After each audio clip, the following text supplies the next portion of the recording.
কলকাতার নিউ টাউনের চার দেওয়ালের মাঝে এখন বন্দী আওয়ামী লীগের দাপুটে নেতাদের স্বপ্ন। ওবায়দুল কাদেরের সাফ কথা, ভারত বা আমেরিকার মতো বড় শক্তিগুলোর কাছে আওয়ামী লীগ এখন নেহায়েত এক নগণ্য বিষয়।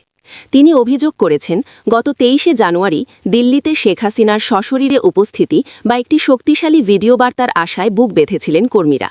কিন্তু সশরীরের বদলে মিলল কেবল একটি বিষণ্ণ অডিও বার্তা, যেখানে কেবল ড ইউনূসের ওপর ব্যক্তিগত ক্ষোভ ছাড়া আর কিছুই ছিল না। ওবায়দুল কাদেরের মতে, শেখ হাসিনার একক শক্তিতেই আওয়ামী লীগের রথ চলত, বাকি নেতারা ছিলেন কেবল আরাম আয়েশে মগ্ন। ফলে আজ এই ভয়াবহ পরিণতির শিকার হতে হয়েছে দলটিকে। তিনি আরও জানান, আওয়ামী লীগ এখন ভারত ছেড়ে কানাডা বা অস্ট্রেলিয়ায় স্থায়ীভাবে নির্বাসনে যাওয়ার পরিকল্পনা করছে, কারণ তারা বুঝে গেছেন রাজনীতির হাটে তাদের গুরুত্ব এখন তলানিতে।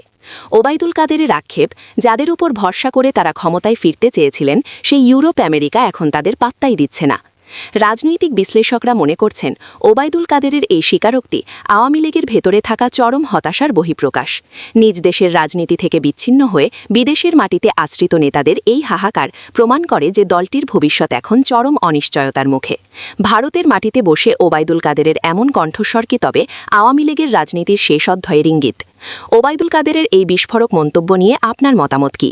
আওয়ামী লীগ কি আর কখনো বাংলাদেশের রাজনীতিতে ঘুরে দাঁড়াতে পারবে? কমেন্ট করে আমাদের জানান।